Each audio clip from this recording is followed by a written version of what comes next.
Hello everybody. Thank you for joining this digital event by Big Tent Digital. My name is Rob Macmillan from Sheffield Hallam University, and welcome to the People Power session, the case for putting local communities at the heart of plans for a new resilient Britain. So thanks for joining us. A couple of kind of quick housekeeping notes before we get going. We've got a good session lined up today with a couple of good speakers. And there's some opening words from myself and others. Firstly, the session is being recorded, and will be available to view in the members section of the Big Tent website, and may be used for promotional purposes. Now, if you'd like to watch a replay of tonight's event or any other Big Tent digital session, it's one of the exclusive benefits available to Big Tent friends and student friends. So you need to sign up for that. So visit the Big Tent website for details or follow the link in any Big Tent email. So today's session is hosted by Big Tent, but we also thank our sponsors, the partners today, our local trust and COVID-19 check. So I'll be chairing the session, and we'll have two speakers, and then we've got the chance for some questions and discussion.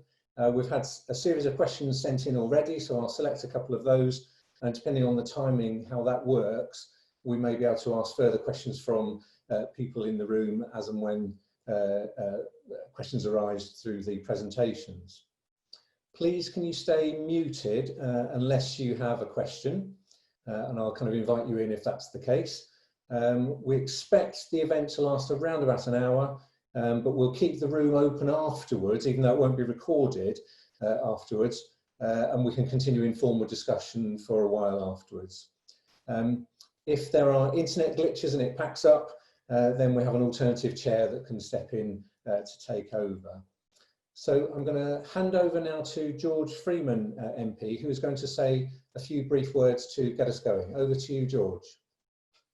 Rob, thank you. I'm not muted, am I, Georgie?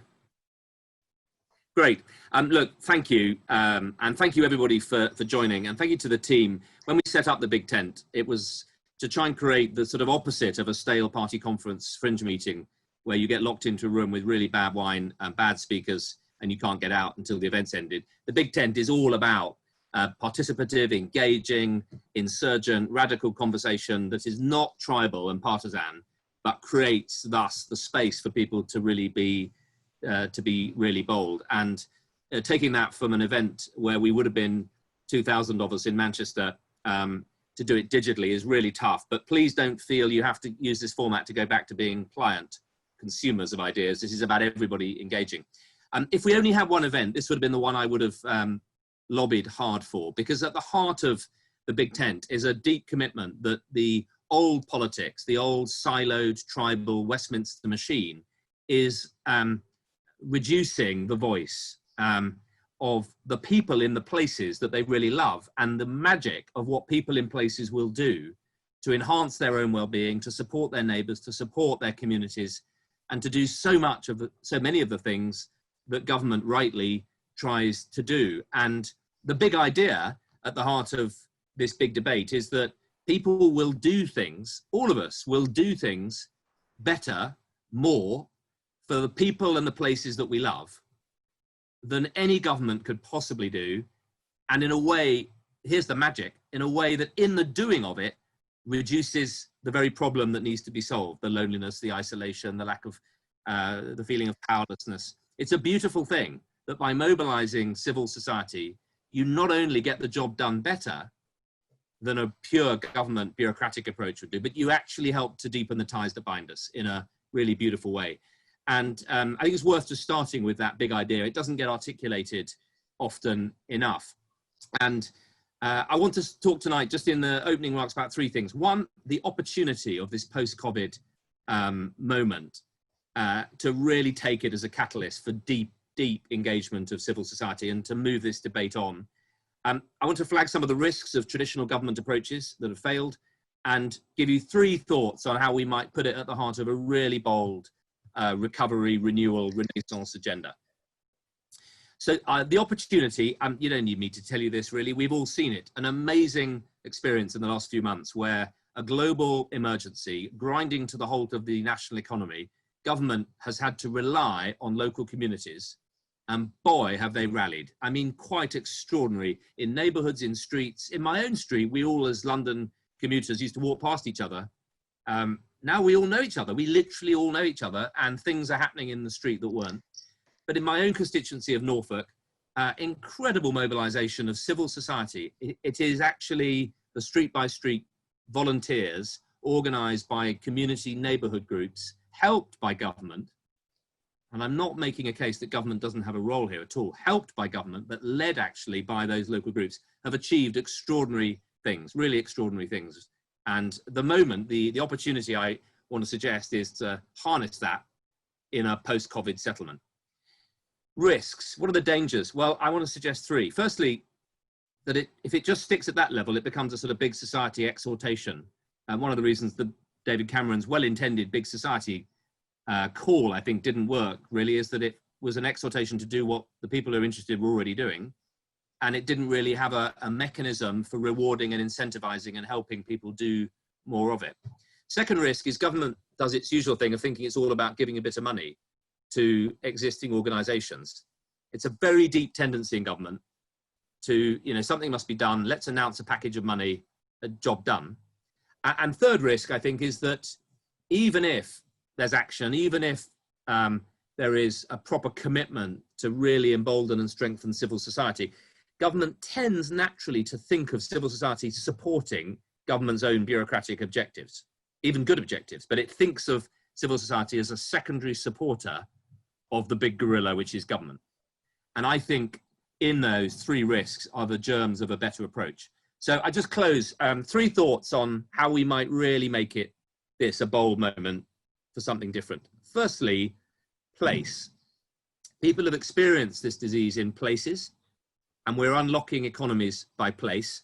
I think the Treasury tend to think of one economy, one spreadsheet owned in London. I tend to think of the economy as thousands of regional, sectoral, local economies. And we've got to unlock the economy, one economy at a time, one place at a time. And if we really put place at the heart of public policy, and you actually think about what that means, which I had the luxury of doing for a year in number 10 as chair of the Prime Minister's Policy Board, departments are really good at issuing policies, like, say, Department of Health policy for maternity. Brilliant. But they don't think about what it's like for the people and the places that are actually experiencing and living whatever the thing they're trying to help is. And we've been place blind so often. We don't really have a proper strategy for coastal communities, for small market towns, for tower blocks, for the places in which people really live. Secondly, well, and on place, by the way, the government's committed 100 billion pre-COVID to regeneration and renewal. I suspect you can put a nought on that, or certainly a bigger number on the front post-COVID. And I would just urge government to think about deploying that money by place and structuring the funding so that places can come together and take the money to do something. So focus it around people and place, not the delivery of government programs. Secondly, people. You know, government really struggles with this, to think about the people first. And the best advocate I've seen of this, and he's been at all three big tents, is Alex Smith, who set up North London Cares and then London Cares and now Cares UK, and has been rightly rewarded by Barack Obama with an Obama fellowship. And that started with Alex looking after his grandmother. And as he did so, realizing that during the day, the benign and well-intended state sent several people to her house at the wrong time with the wrong thing. And Alex made them an offer, which is, if we all got together and helped our neighbours, could we help you deliver your service more effectively? And with a small share of the massive savings, a civil society approach was born. And in the end, this is about people. And we've got to think about who are the Alexes, who are the catalysts, and how do we find them and support them? It was one of the things the Big Tent has thought about doing. Could we create a bursary for local social entrepreneurs who might do it? But government's also got to think about people. And there's a risk in there. If you're going to give money to civil society organizations, they might not be always as reliable and as consistent as a bureaucracy. But the good will be outstandingly better. And we have to accept that quite a lot of government approaches don't work anyway. And my third call to arms is on incentives. People will do amazing things for their places and their people without any help, really. But imagine if government was honest enough to admit its own failure. Imagine if we said, we spend X billion a year on, let's say, addiction. And for that, this is what we achieve. Imagine if we said, we're prepared to allow civil society to take a percentage of the saving to the state if it can do a better job. And in my own county of Norfolk, there are many, many people, not just retired wanting to do good, but many people who, if they had a chance to do stuff better than the state has been able to, would love the challenge and would rally to it. And I honestly think ministers, I don't quite think they can put their feet up and just preside over a better system. But I think it would be extraordinary what civil society could do with a little incentive based on what its saving government approaches. So there you are, 3 bold ideas for place, people and incentives. Over to you guys. Thank you very much, George. And that's a great encouragement to think quite boldly and ambitiously about the way we might forge a pathway out of the situation that we're in now. So I'm just going to offer a couple of thoughts to get us going in a broader context and then over to our speakers. So we've all been through so much, haven't we? And we're still going through it. It's a massive biological and public health system shock that we've been facing, waves of unsettlement through our politics, the economy, public services, communities and everyday life. And it's touching us all in so many different ways. We've been experiencing a common crisis. And in this community, communities have been showing remarkable solidarity through the lockdown. But there's also a very strong sense that COVID-19 has mirrored and surfaced and amplified existing inequalities, and we shouldn't forget that. Over the last 3 months and for the next year, a team of researchers led by my colleagues Angus McCabe and Mandy Wilson, who are on this session as well, have been examining community responses to COVID-19, focusing on 25 communities in England. So there's research underpinning the work that we're doing. It's funded by local trust, so for many thanks for that. And we're producing regular briefings on our emerging findings and reflections. So hopefully some links will be available for you to check those briefings out. But already in the research, we're seeing the amazing resourcefulness of community activists in mobilising support, linking with others and reshaping their activities. And we're going to find out a bit more about that from our speakers in a moment. But we're also hearing about exhaustion after such intense work and the worries about the longer term consequences of this crisis for marginalised groups and communities. But people are also looking forward, they're looking ahead and they're trying to think about how to emerge from the crisis in a positive direction. Early on in the crisis, I noticed there was quite a lot of very hopeful commentary in the media about the future, and it would usually end in rallying declarations that things must change or that they are changing and we cannot go back to the way things were before. Now, of course, those things just don't happen. People have to act and they have to engage in creative thinking and imagining, practical dialogue and creative alliances to do things differently. So it takes collective leadership. The historian Peter Hennessy was on Radio 4 earlier this week as part of the BBC's Rethink series, and he noted what he called the sharpened sense of duty of care we have one for another and that the state has for its people, all of its people.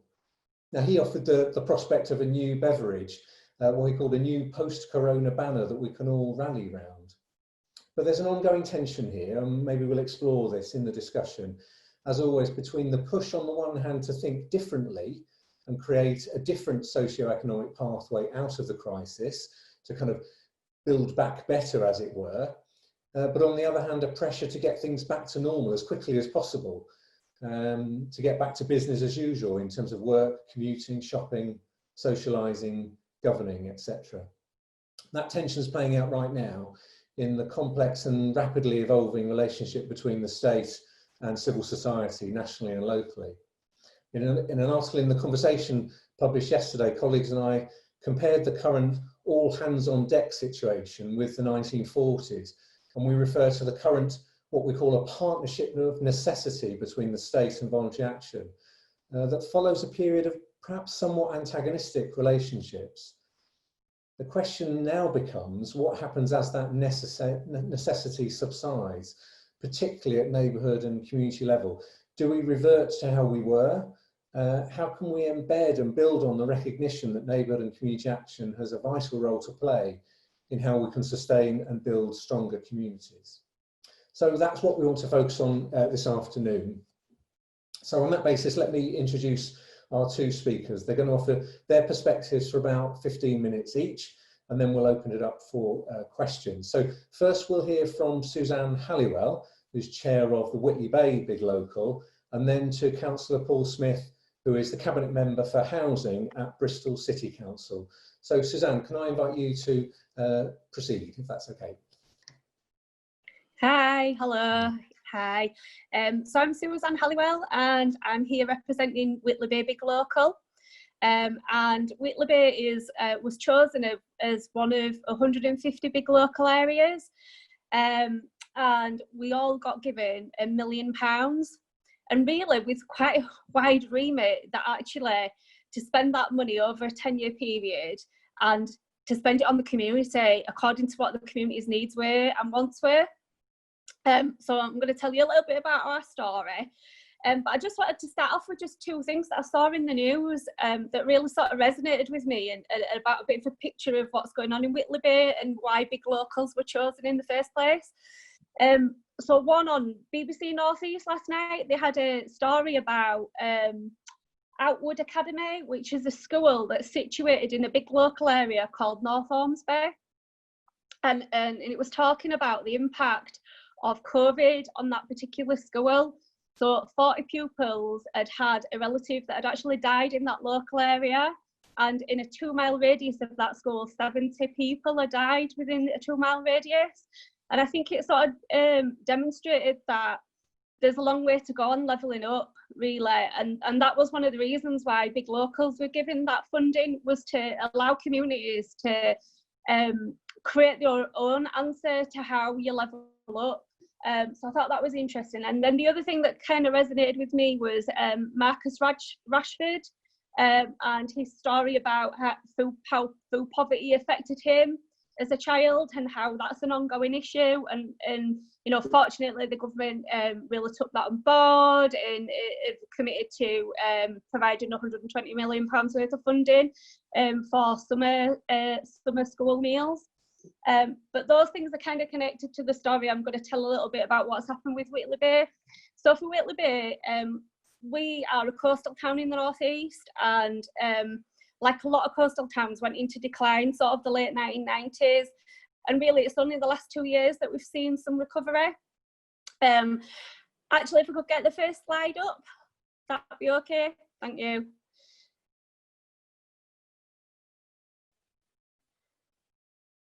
Thank you. So this just gives you a really nice overview of all the things that Whitley Bay Big Local has been doing over the last 5 years. I'm not going to go into loads of them, but Whitley Bay sometimes gets described as a bit of a donut of affluence. So the outskirts of Whitley Bay are really quite wealthy, but where the big local area resides is that sort of interesting jammy bit in the middle where loads of interesting people live, but also where there's quite a lot of poverty, where there's poor quality private rented, where there's a transient population living in B&Bs. And there's also the hidden issue of like loneliness. So although there might be sort of some more affluent older people living in the area, they're quite lonely. So our plan's been multi-layered. One, to provide a universal offer, something that to bring everyone together. And we've used art as a vehicle to do this. And that's included having an annual carnival. We've got a creative civic changing programme and environmental improvements to the town. But then also targeted work such as combating loneliness amongst older people, and a Sunday lunches group, a young carers group. So the two main things that were happening just as lockdown started for us were we were in the lead up to Carnival. So we brought back a community carnival about 6 years ago, and we would, as part of our creative civic change programme, we were hosting loads of preparatory events for the carnival. And the second thing that happened was we were trying to purchase the building that we currently rent, which is a hub of lots of our community activities. And then lockdown happened, kind of put paid to a lot of that stuff. So we move on to the next slide. So, like I say, we're about to do a big carnival. You know, 10,000 visitors attending the town for a weekend. Massively renowned national event it is now. And obviously that carnival couldn't go ahead. So instead, we went online and we decided to deliver this in a totally different way. So artists would normally be working in schools, and instead they made instructional videos for costume, dancing, singing and percussions. So families were actually invited to make their own costumes for the day. So loads of families got involved. We had a socially distanced disco truck travelling the streets of Whittleby for the day, and we had a series of online events that went on for about 5 hours that have been watched by thousands of people. And obviously in the middle of lockdown, at the point where we couldn't really go out, that made a big difference to people feeling still part of their community. And as it happened, the winds were so strong on that day that had lockdown not been happening, the carnival itself would have been cancelled otherwise. So as it happened, the online event turned out to be a bit of a blessing in disguise. So the second thing, next slide please. The next thing that we were concentrating on was, I think you've got an old version of the events, but the next thing that we were looking at was purchasing the community building. Just as we were about to purchase it, we were literally getting the valuation. We had the funding in place, we were getting the valuation done just as COVID was locking down. And unfortunately, that's aligned itself with the market for commercial space plummeting the value, resulting in a significant drop in valuation for the building. So that's meant that we've not been able to purchase this building at that time. So instead, we've renegotiated a 2-year lease with a rent-free period built in to recognise that we're still in lockdown at this point in time. Plus subleasing clauses, so that'll still allow us to implement our business plan in future to get us to the point of self-sustainability over the next couple of years. And I'll talk a little bit later about what COVID's meant for our aspirations for the community building a little bit later. So the next thing that happened was, very early in the lockdown, we recognised that there was going to be an issue looming with lonely, isolated people and those living transiently in B&B accommodation. So we had an initial conversation with the local authority, but whilst they were offering services to the shielding group, the groups we were concerned about would not be served by this offer. So in partnership with the Round Table and a local restaurant and a volunteer chef, we were able to find some match funding. And Whittleby Big Local really did the job of identifying who those vulnerable people were, because we already had existing trusted relationships with those local people. And we've provided over 2,000 meals during this lockdown period for some really, really vulnerable people that didn't even have access to kitchen facilities. At best, they had a microwave and little money to purchase food via takeaway anyway. So that's made a big difference. We've also partnered with Bernardo's and we're looking at a project going forward to sort of try and sort of bring on some of the young people that have been really isolated during this period. So we think that that's been an incredibly positive activity that we've done through Big Batch Cooking. Next slide, please. We've also, we had a number of groups that were already running, which were mostly older people's groups. So we had a knit and natter group, we had sewing classes already running, and obviously they couldn't meet face to face anymore. But during this period, we've been able to, they've been able to operate remotely, and we've been able to provide a response in partnership with North Tyneside Business Forum and a couple of local businesses, and working in conjunction in partnership with those organisations, we've produced over 12,000 bags for the NHS, and that's been a real, you know, like you say, people coming out and making the best of that situation. And I think this is a really fantastic example that people thought, I really wanted to contribute something, and this was a way that they could actually achieve that.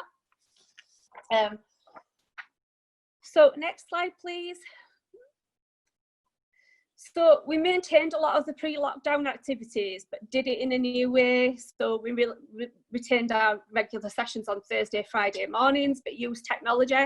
And we're actually able to get a 94-year-old gentleman on Zoom for the very first time by coaching him through that. So he was able to still meet with those groups.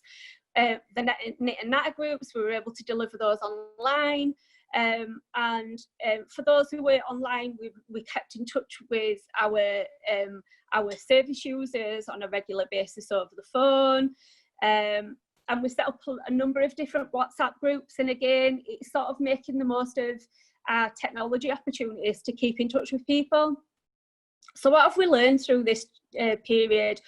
We've learned, as Marcus Rashford lit a spotlight on it, food poverty was there before and it will continue to be an issue as we go out of COVID. We've applied for funding through the RAP fund, and we're waiting to see if this will be successful in bringing about a members-based food pantry, which is a positive move and allows people to get past food bank usage, which, you know, the feedback that we get from community users who, community service users who have to use food banks is, although that there are something that they feel is necessary and part of the community, at the same time they don't want to be using them long term. You know, there's a sense of shame in having to go to a food bank. We'll continue to save and build on activities that serve the marginalised. So we want to build on our Happy to Chat and something for Sunday, our Sunday lunches. But now we've realised that we can deliver some of this in a multimedia way, and face-to-face is not the only show in town. So we've put a joint bid in with Bernardo's to ensure the needs of our more young people will be served. And it's made us reconsider our business plan for the building. So prior to lockdown, we were going to rent out the top floor of our building for commercial use. And whilst that's still in the mix, we now want our top floor to be a focus for therapeutic activities. And we'll be trying to attract commercial ventures that also have a social purpose to deliver this. And we feel that that better aligns with our vision to build a resilient community. So that's my bit done. Thank you. Suzanne, many thanks for that. That's really excellent. It's a really interesting example of all the work that's been going on in any case, and then how you've had to adapt and rethink and think about how you kind of deliver activities in such a kind of emergency situation. So that's brilliant, great. I'm going to invite now Paul to come in and talk about the situation from a perspective in Bristol. Paul. Okay, thanks very much, Rob. Is my presentation up? I can't see it. Just to say, my presentation might be an incoherent ramble, and apologies if it is. It isn't one of my cut and pastes. In fact, it's all about Whitley Bay. No, it's moved on. It's a sort of reflection, which is a sort of journey through my life. So it could be rather tedious, but let's hope it has got something of relevance. If we can go on to the slides. As I said, I'm the Cabinet Member for Housing in Bristol, and that will become relevant at some point, I hope. This is my first experience of the council, not this particular sign, but a sign very much like this.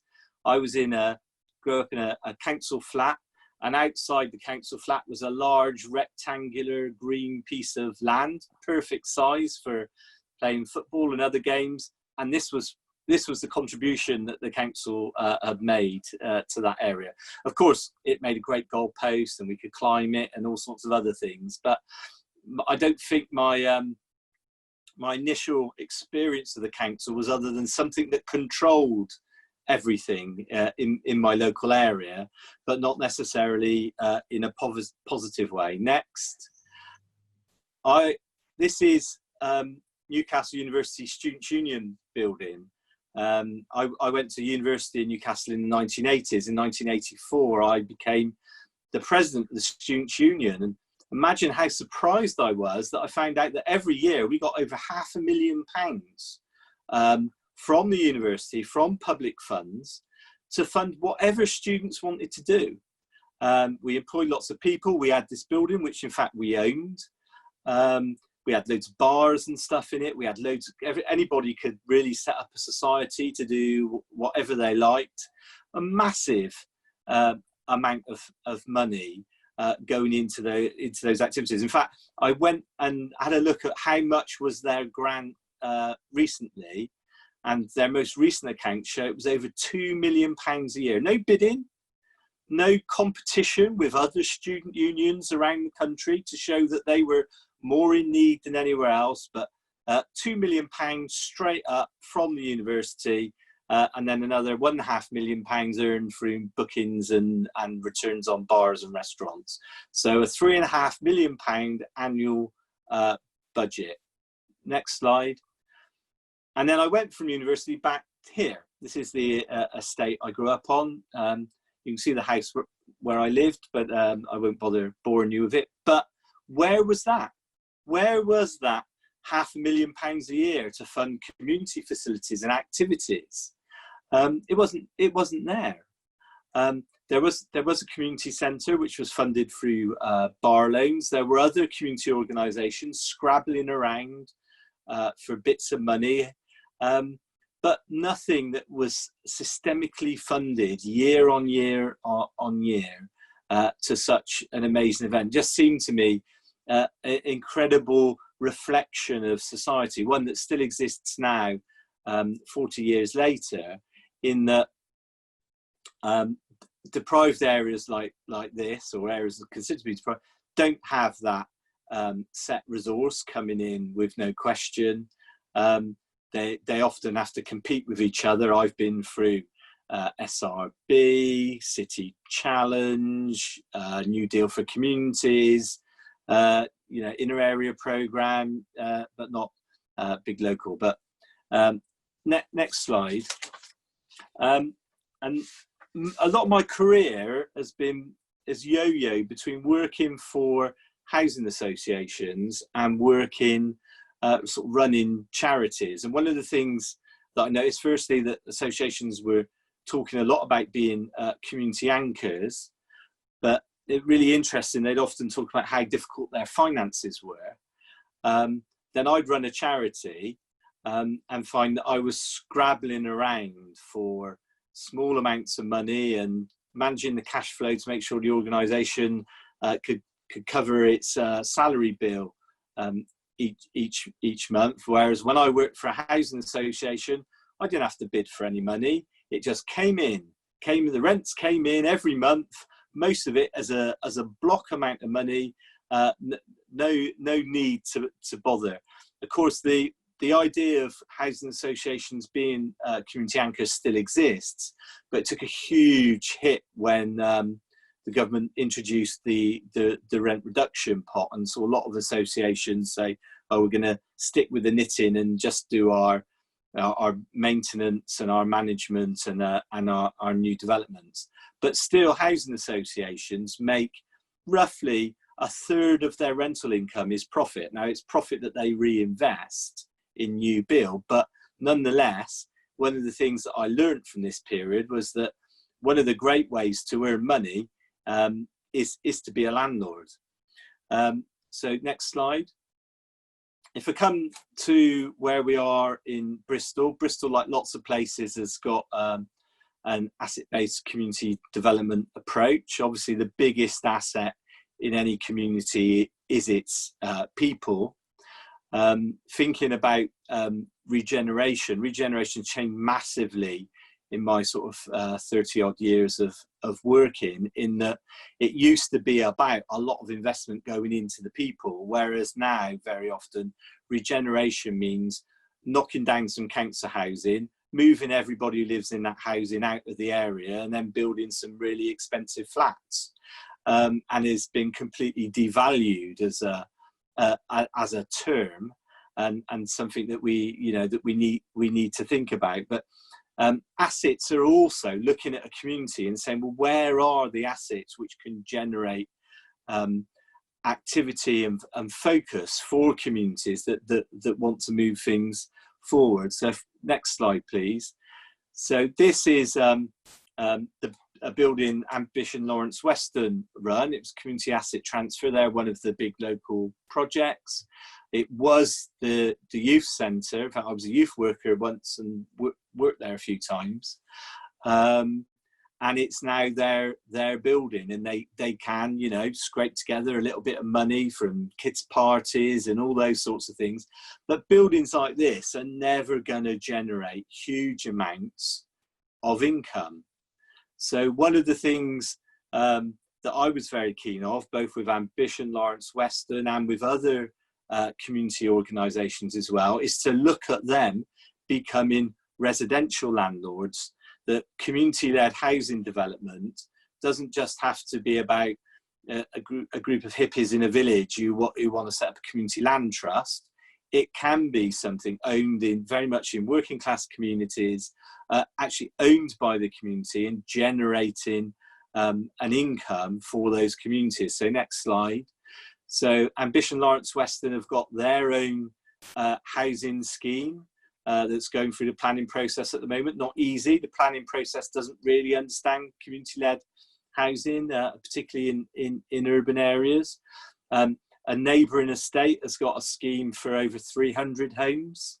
And we've got a number of estates now and communities that are looking at or even made progress in developing their own housing within the city, which means that they can meet their local housing needs, they can take control of that in a way, but also they are producing for themselves a sustainable long-term income stream from their rents, which obviously they have to do the repairs and they have to manage the homes, but it also allows them to use that excess money that comes from the rent to actually provide other community facilities, and for them to own an asset which they can borrow against if they need to, but also that income stream which ensures that they're sustainable for the long term, irrespective of how different funding systems go. So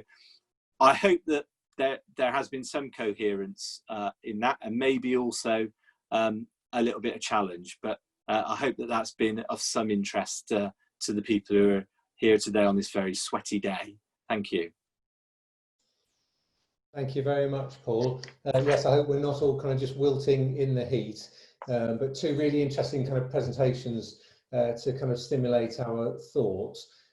We've got a fair amount of time, which is good for kind of opening up for discussion and questions. But the way we're going to try and work this through is we're going to have a look at some of the questions that people had submitted when they were registering, kind of prior to the event. So I'll pick out a couple of questions from those that were submitted before and ask both our speakers to respond to those, and then we'll see how that goes with timing, and then we may kind of open it up more broadly.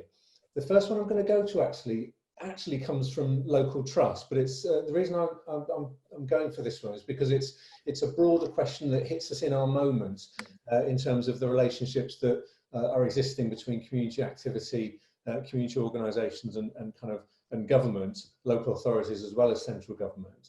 So local trust asked the question, has COVID-19 changed the relationship between communities and local authorities in a positive way? So I'd be interested in Suzanne and Paul, your reflections on that particular question. So that certainly relationships are changing, but have they changed in a positive way? Suzanne, do you want to go first? Or? Yeah, so I think there's a window of opportunity for local authorities here who have largely created goodwill during the lockdown. So depending on where you live in the country, obviously your relationship with your local authority is gonna vary widely, you know, according to how well that community and that local authority are able to talk with each other. But I think an example in our area is they have created goodwill by delivering, you know, over 10,000 food deliveries in the area, by taking people their essential medication, by doing all that shielding work, by staff on the ground changing into different job roles, you know, so examples of people who otherwise might have been furloughed taking up other roles in driving you know, GPs at night, you know, to go and visit people who are poorly. So I think there is a window of opportunity where they have created that goodwill, but they really need to seize the initiative at this point in time and recognise that that goodwill's not going to last forever, and they need to use that for good purpose to sort of say, right, how can we open up a dialogue with communities, with local people, knowing that people have volunteered to help out the council during these times. So I think it is a really positive opportunity, but I think the local authorities need to act quickly now to sort of make the most of that capital that they've gained. That's really helpful, thank you. I might come back to you on it in a second, but Paul, did you have thoughts on this one? I mean, I'd very much reflect what Susanna said, actually. I think, there's a lot of wisdom there. And I think, with some people, we've got the potential to gain benefit. With some people, never going to like the council. We have been, I think, very visible during the COVID crisis as local authorities, because we are the delivery agency on the ground. Imagine if over the last 3 months your litter wasn't collected, your bins hadn't been emptied, the impact of the council not being there. And people often talk about heroes being, care and other workers, but actually people like, the people who go and collect the refuse and the recycling, incredibly important role. But as has been said, delivering food parcels to people. In Bristol, jointly with the voluntary sector infrastructure body, we set up a platform for people to volunteer. We had over 6,000 people in Bristol sign up for that. We had virtual hubs which were involved in distribution of food and also medicines and other things that people needed. So there's an opportunity there. There's always a danger that we just go back to business as normal. But I think that, if we can capitalise on that opportunity and use it as a chance both to keep those 6,000 people engaged in some way, but and also to show that we are there for people. I mean, the other thing as a landlord, like housing associations as well, we phoned round our tenants, a lot of them who we don't normally speak to, and they're a bit surprised to hear from us, to check that they were okay. I think we have to build on those sorts of initiatives and keep people engaged.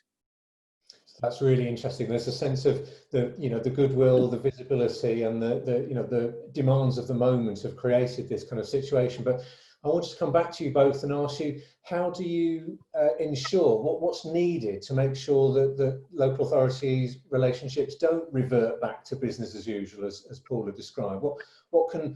How can you actually capitalise on this window that you talked about? Okay, so I think if we look at what's happened around people who are street homeless during the lockdown, I think that's a really good example to sort of focus in on, because for last 20 years, as long as I've sort of been an adult really, there's been a conversation about how do we get people who are sleeping rough off the streets and we end homelessness for good. And during lockdown, that was actually achieved. There was virtually no one sleeping rough on the streets, but the local authorities couldn't have achieved that on their own. There's no way that they could have done that. They had to work in partnership with the third sector and the voluntary sector to make that work. And I think there's a recognition by local authorities that actually something that they've probably been working on for the last 20 years, and indeed the central, change through successive changes of government, been working on it over the last, probably 40 years. There's a recognition that obviously you can see is the moment now that they have, but in order to stop people from returning off onto the streets, the local authority can't do it on their own. They're going to have to do it in conjunction with the third sector, in conjunction with housing associations, in conjunction with the charitable sector. And really, if they're smart about it, they'll take that approach because it has achieved the outcomes that they wanted. Paul, do you want to come in on that?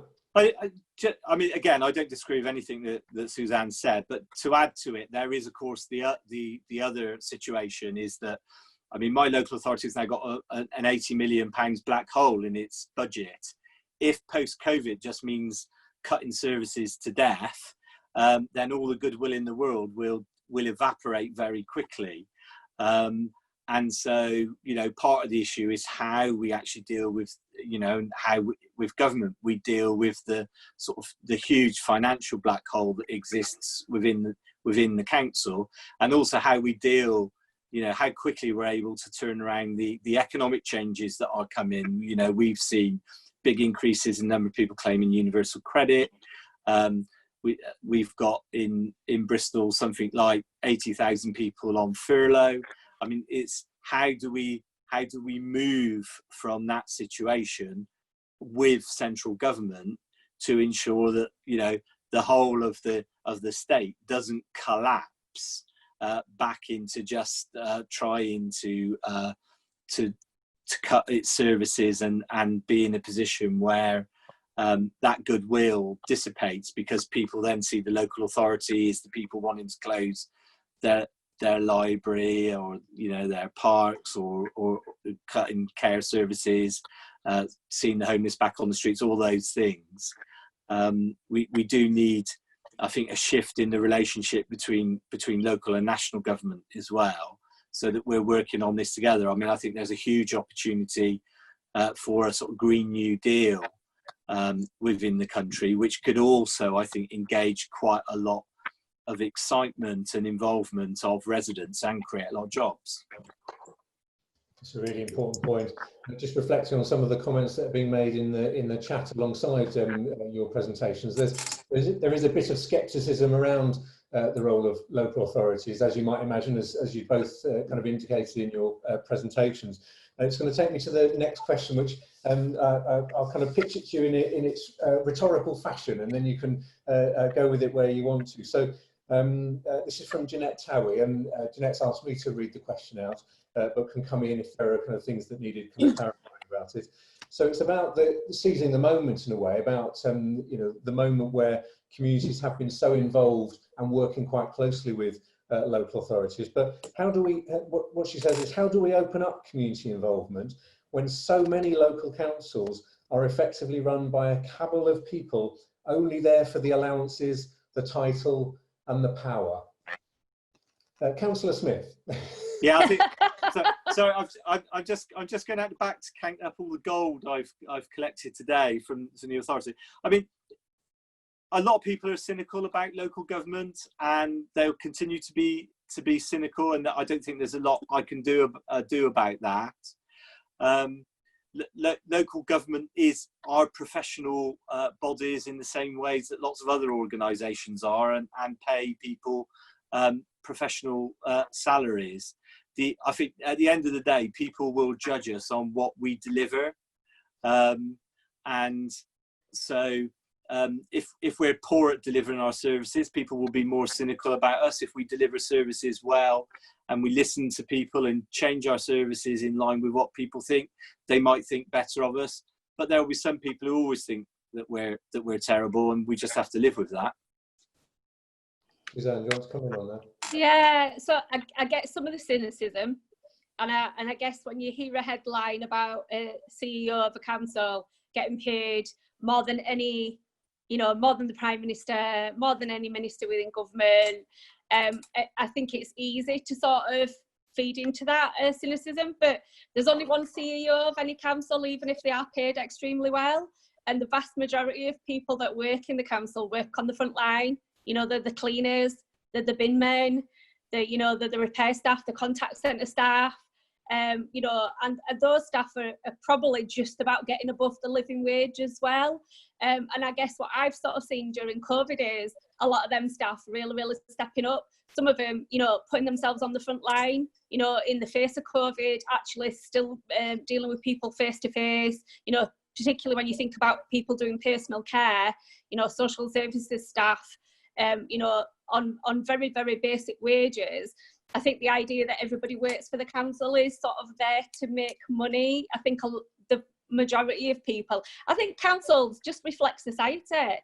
You know, like in any society, there's good, the bad and the ugly. The most people are good, and then, you know, you're going to get the odd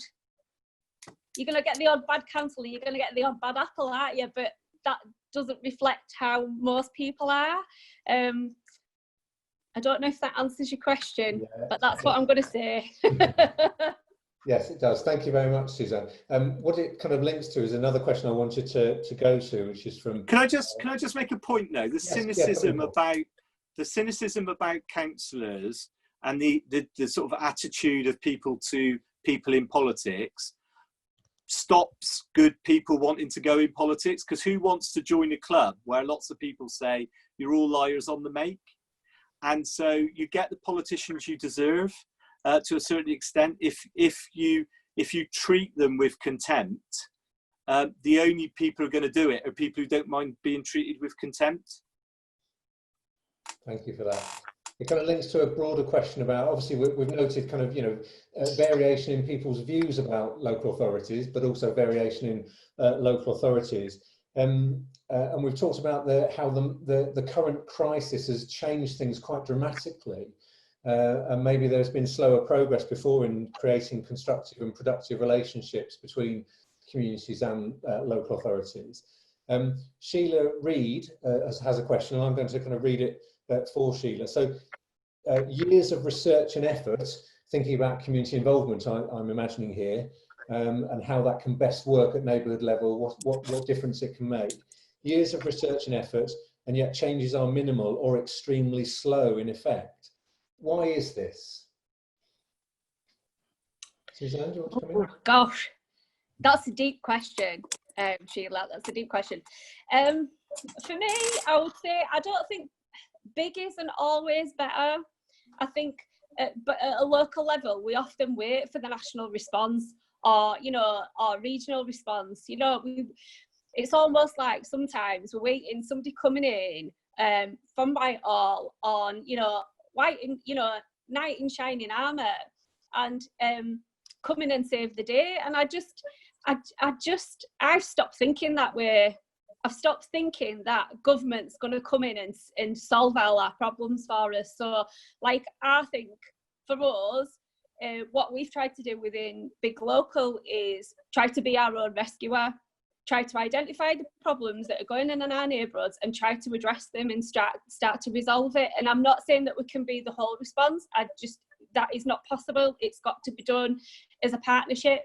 But I just, stop thinking others are going to do it, start doing it yourself, and change is going to come that way, because it doesn't happen by standing on the sidelines and just going everything's rubbish, but not even trying to come up with your own solutions yourself. So that's kind of the response that we've taken as a Big Local.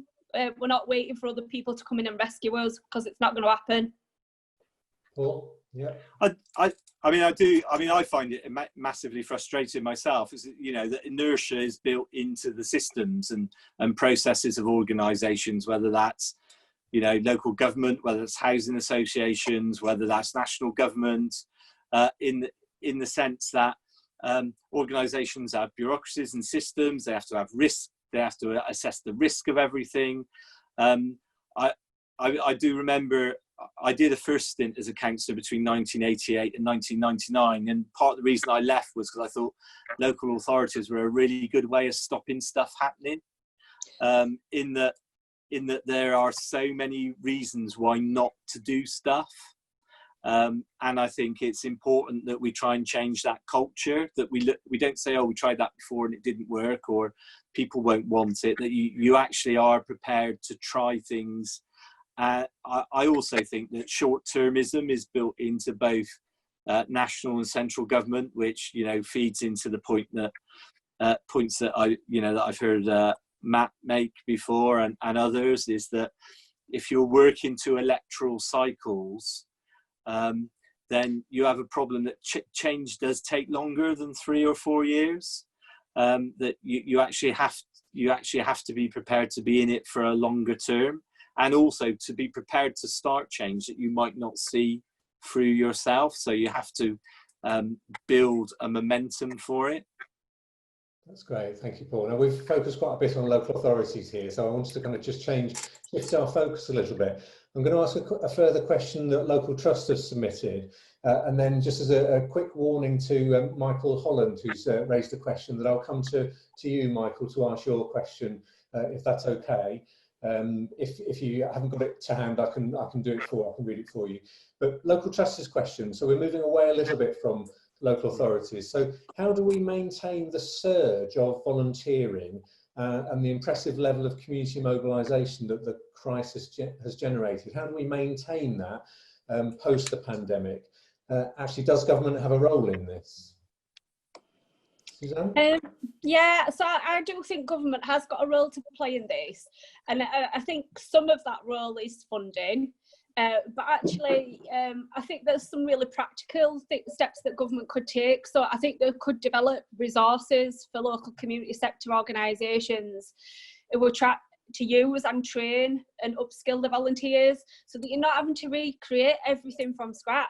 You know, so say for instance, if there was an online training course that were developed nationally around safeguarding, for instance, so if you're wanting to like upskill all your volunteers on safeguarding, you could go to that resource and it'd be a trusted resource.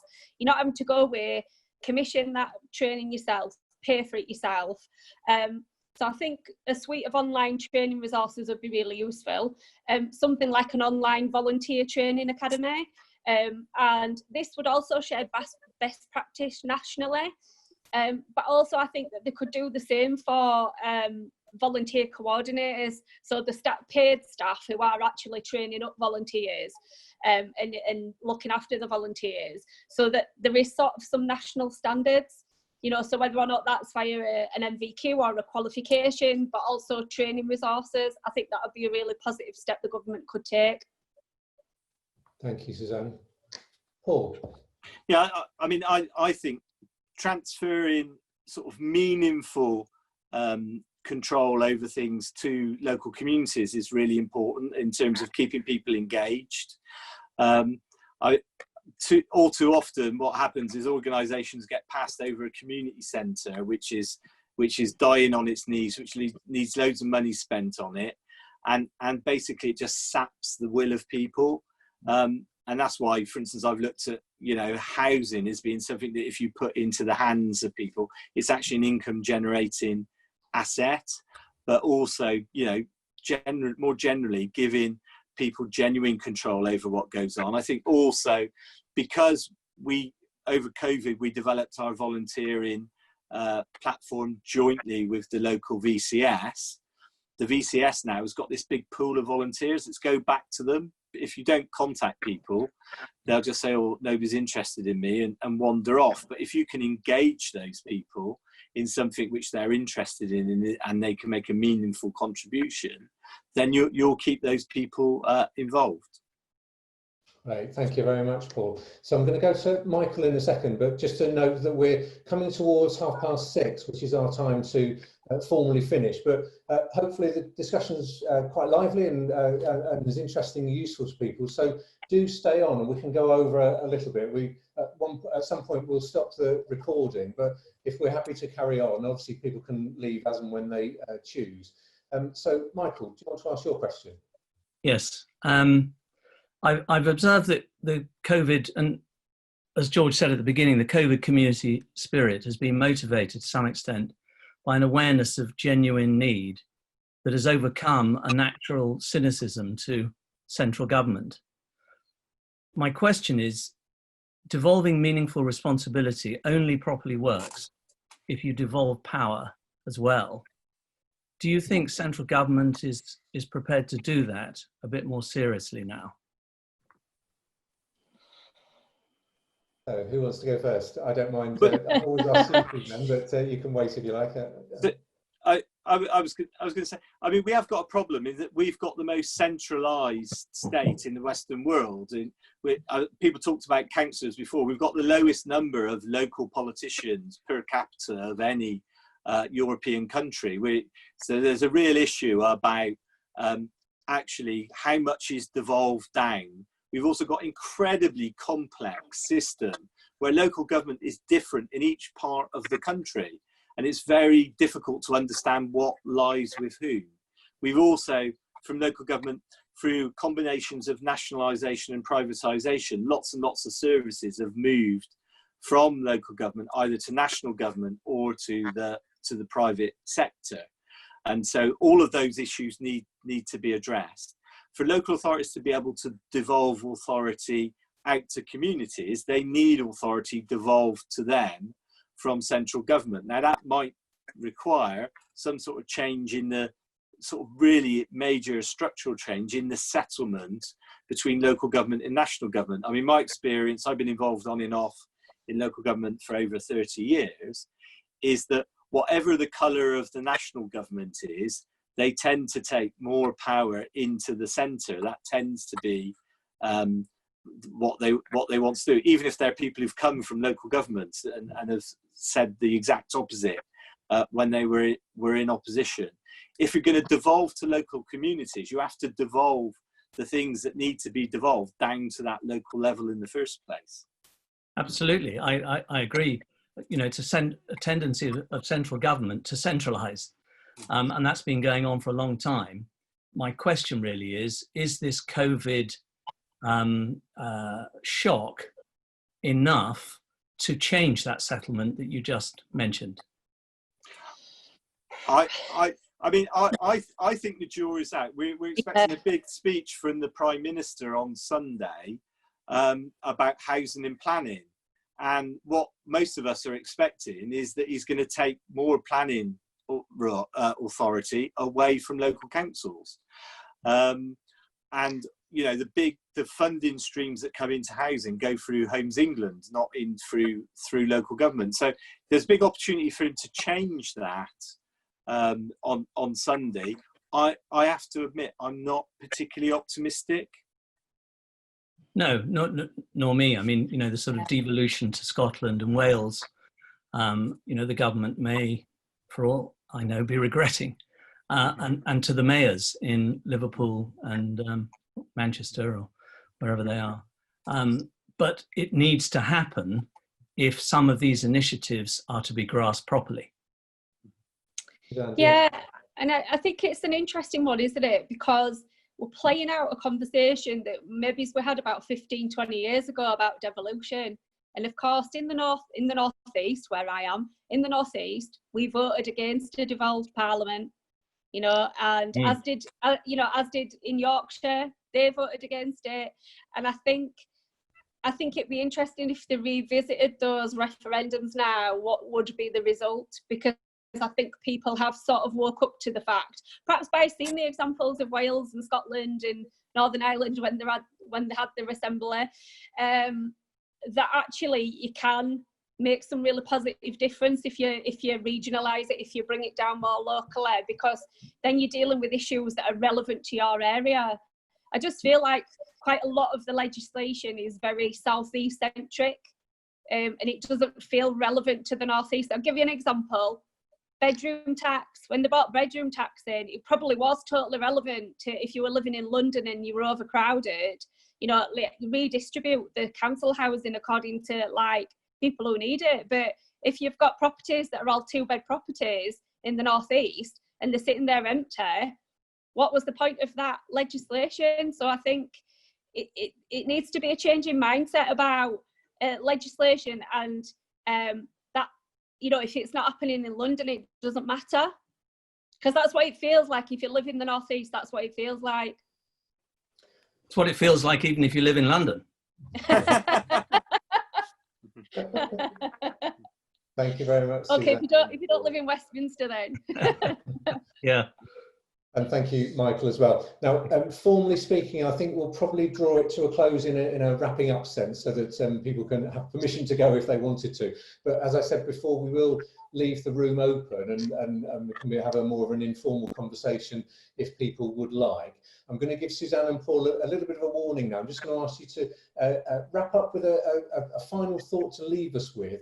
Maybe something that you would want to try and do differently as a result of the conversation or your reflections on these matters. I'm just going to give you a bit of time to think about that by just reflecting on how really interesting presentations, really interesting discussions about the role of communities in this moment, and how some of that might be harnessed, some of that might be sustained in the future. Almost inevitably, we've had most of our discussion has focused on local authorities and the role of government, and there's a sense in where that is where a lot of power lies in our quite centralised system. But some sense of, actually, it's not the only place where power is. Power is distributed, it's dispersed, and therefore that sense of trying to do things on your own, as Suzanne said, because other people aren't necessarily going to do it for you. So there's a broader conversation we have had about the power structures in the country and how those can be used to encourage more community involvement. So Suzanne and Paul, do you want to offer some final closing reflections, maybe just a line or two before we close? Oh gosh, if there was something we would have done differently during lockdown, I think it's interesting because I sort of said at the start, stop waiting for other people to do stuff. Just stop assuming that they're going to do it. And actually, I have to say, for about the first 2 weeks of lockdown, we kind of fell into that trap. We sat there and we sort of assumed that the local authority were all over it. They knew exactly what they were doing. And now, I'll say, to be fair to the local authority, I can say with hindsight that obviously they quite often were only getting instruction from central government maybe the day before, and then were being expected to ask, but we didn't know that at the time. We just thought, oh, they'll be all over it. They'll have been getting the information from the government for weeks and weeks. They'll be really, really prepared. So we kind of waited for about a fortnight before we did anything, and then we sort of realised, came to the realisation that I said at the start, which is stop waiting for other people to do stuff for you and do it for yourselves and do it for your own community. I just wish we'd have acted quicker, you know, with that thought in mind. That's really interesting reflection and learning through the process. And, you know, in a sense, we were all panicking in many ways, weren't we, and trying to work out what to do. Yeah. Paul? I mean, it's a very difficult question, so this will be a rubbish answer. But I think the one thing that's been really exposed by COVID is the complete inadequacy of our adult care system. And I think we really have to look at new models for delivering care to older people, and particularly look at new ways of providing residential care. I mean, the number of people who've died in care is very similar to the number of people who died in hospital. And, you know, as local authorities, we were told the public health people have got a system. If people in care homes are really, really ill, there's no point moving them to the hospital to die. You know, they should die in the care home to reduce the amount of trauma involved. But that obviously put other people in the care homes at immense risk and led to, I think, a much higher death rate than was necessary. But let's use this to say, how do we rebuild the care system? Because I mean, I think we've all known for a long time it's not working properly. But this is, I think the thing about COVID is it's acted as an illumination on a lot of things. You know, inequalities within society, issues around racial inequality as well. But the position of a lot of our older people, I think, has been absolutely tragic.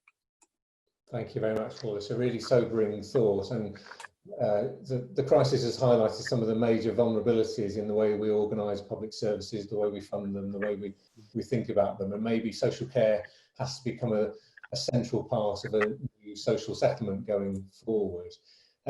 So we'll draw it to a formal close now, if that's okay. So my last words are just to say thank you to Suzanne and to Paul for excellent, thought-provoking kind of presentations, and also answering questions on the spot. Thank you so much for that. And also to George for setting us off. George can't be with us for this last bit because he's had to go to another meeting, but thank you to George for setting us off. Thank you to Big Tent Digital for hosting us. And thank you to the sponsors, Local Trust and COVID-19 Check as well. So the recording is going to be made available on the website. You have to kind of like register for that. So become a friend or a student friend. Please do sign up for that, and then you can get access to the recording from this. But meanwhile, we will continue the conversation. If people are up for that, the room will be open for a while as yet. A bit more of an informal free-for-all, not so strongly chaired by me this time. So apologies if you had questions that you weren't kind of invited in. We had a lot of questions in advance. We had a great deal of time before that. But from me, thanks everybody, and hope you have a good rest of very warm evening. Thank you.